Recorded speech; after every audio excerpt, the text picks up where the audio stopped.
Hi friends, welcome back to Amul hobbies. இன்றைக்கி நம்ம அதிகப்படியான புரதம், நார்ச்சத்து, இரும்புச்சத்து, துத்தநாகச்சத்து இந்த எல்லா சத்துக்களும் இருக்கிற மாதிரி ஒரு ஹெல்த்தியான இட்லி ரெசிபி தான் பார்க்க போகிறோம். இது உங்கள் எல்லாருக்குமே ரொம்ப ரொம்ப யூஸ்ஃபுல்லாக இருக்கும்னு நினைக்கிறேன். ஸோ வீடியோ ஃபுல்லாக ஸ்கிப் பண்ணாமல் பாருங்கள். இந்த இட்லி எப்படி பண்ணுறது, இதனால் நமக்கு என்னென்ன நன்மை எல்லாம் கிடைக்கிது அப்படிங்கிறத டீட்டெயிலாக நம்ம வீடியோவில் பார்க்கலாம். அதுக்கு முன்னாடி இது வரைக்கும் நீங்கள் அமுல் ஹாபீஸ் சேனலில் வர வீடியோஸ்லாம் பார்த்துருக்கீங்க, உங்களுக்கு பிடிச்சிருந்தது அப்படின்னா மறக்காமல் சப்ஸ்கிரைப் பண்ணிக்கோங்க. அது மட்டும் இல்லாமல் இங்கே நீங்கள் பார்க்குற லாங் வீடியோஸை ஷார்ட் வீடியோஸாக நிறைய புது புது ரெசிபீஸ்லாம் தெரிஞ்சுக்கணும் அப்படின்னா இன்ஸ்டாகிராமில் என்னோடய ஐடியையும் ஃபாலோ பண்ணிக்கோங்க. டிஸ்கிரிப்ஷனில் லிங்க் கொடுக்குறேன், செக் பண்ணி பாருங்கள். இப்போ நம்ம வீடியோக்குள்ளே போகலாம் வாங்க. ஃபஸ்ட்டு இந்த இட்லி பண்ணுறதுக்கு 1 கப் அளவுக்கு குதிரைவாலி அரிசி எடுத்திருக்கேன். இந்த குதிரைவாலி அரிசி பார்த்திங்கன்னா நீரிழிவு நோய் இருக்கிறவங்களுக்கு ரொம்பவே நல்லது. அது மட்டும் இல்லாமல் சிறுநீர் பெருக்கியாக இருக்கிறதுனால உடம்புல இருக்கிற தேவையில்லாத உப்புக்கள்லாம் சிறுநீர் வழியாக வெளியில் வந்துடும். இதய ஆரோக்கியத்துக்கும் ரொம்ப நல்லது. அதே கப்பில் 1 கப் அளவுக்கு மாப்பிளை சம்பா அரிசி எடுத்துக்கலாம். மாப்பிளை சம்பா அரிசியில் நிறைய புரதச்சத்து, நார்ச்சத்து, துத்தநாகம்னு நிறைய சத்துக்கள்லாம் இருக்குது.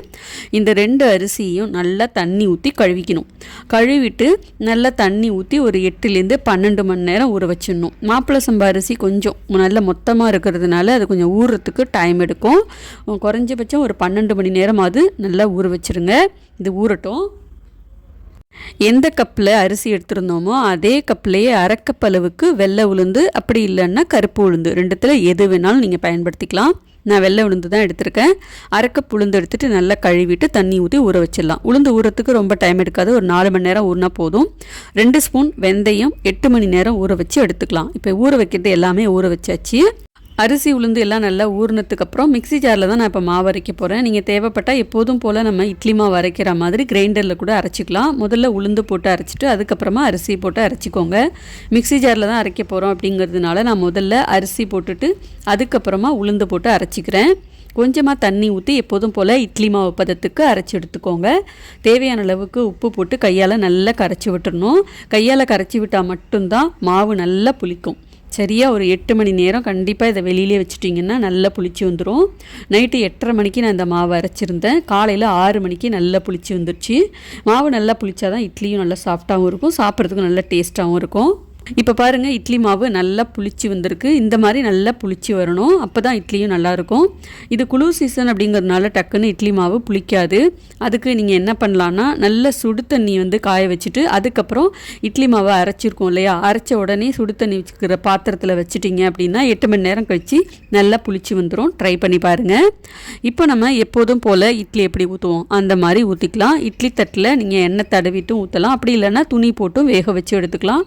நான் இப்போ எண்ணெய் தடவிட்டு தான் வேக வச்சு எடுக்க போகிறேன். ஒரு 10 நிமிஷம் வேக வச்சா போதும், சூப்பராக நமக்கு இட்லி ரெடி ஆகிடும். அவ்வளோதான் ஃப்ரெண்ட்ஸ், இட்லி சூப்பராக ரெடி ஆகிடுச்சு பாருங்கள். பார்க்குறதுக்கே நல்ல இட்லி சாஃப்டாக உப்பி சூப்பராக வந்திருக்கு பாருங்கள். இட்லி கொஞ்ச நேரம் அப்படியே ஆறட்டும், அதுக்கப்புறம் நம்ம ஸ்பூன் வச்சு எடுத்துக்கலாம். சாதாரணமாக இட்லி அரிசி உளுந்து மட்டும் சேர்த்து செய்கிற இட்லியை விட இந்த மாதிரி குதிரைவாலி அரிசி, மாப்பிளை சம்பா அரிசி சேர்த்து செய்கிற இட்லி நம்ம உடம்புக்கு ரொம்பவே நல்லது, ஆரோக்கியத்தையும் கொடுக்குது.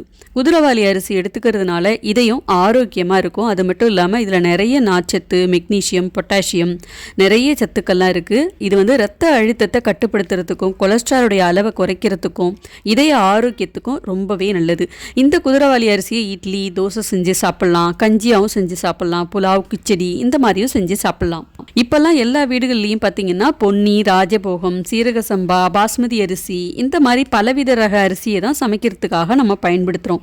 ஆனால் நம்மளுடைய தாத்தா பாட்டி, அவங்க அப்பா அம்மா அவங்களுடைய தலைமுறைகள்லாம் 5008, 5020 இந்த மாதிரி ரகத்தில் தான் அரிசியெல்லாம் சாப்பிட்டுட்டு வந்திருந்தாங்க.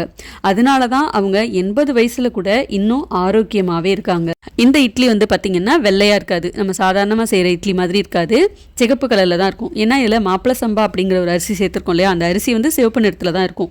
இதில் நிறைய புரதம், நார்ச்சத்து, இரும்புச்சத்து, துத்தநாகச்சத்துன்னு இருக்குது. இந்த எல்லா சத்துக்களும் நம்ம உடம்புக்கு நிறைய பல நன்மைகள்லாம் கொடுக்குது.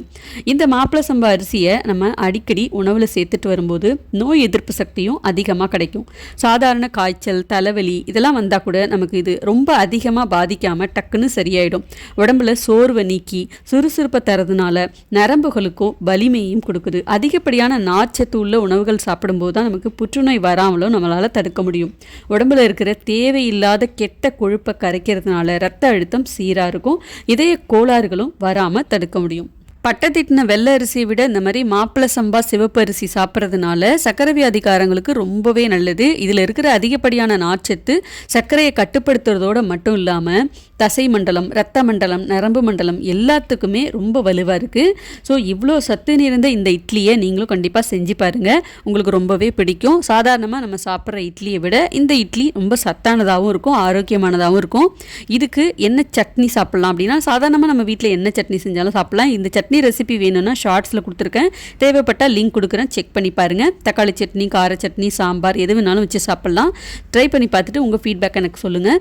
இந்த வீடியோ உங்களுக்கு பிடிச்சிருக்கும் நம்புறேன். பிடிச்சிருந்தா மறக்காமல் லைக் பண்ணுங்கள். இதை மற்றவங்களும் தெரிஞ்சுக்கணுன்னா ஷேர் பண்ணுங்கள்.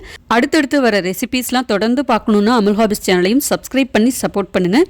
இதே மாதிரி நிறைய புது புது ரெசிபீஸை நீங்கள் ஷார்ட் வீடியோஸாக பார்க்கணுன்னா இன்ஸ்டாகிராமில் என்னோட ஐடியா ஃபாலோ பண்ணிக்கோங்க. அடுத்து ஒரு இன்ட்ரெஸ்டிங்கான வீடியோவில் நான் உங்களை வந்து பார்க்குறேன். பாய்.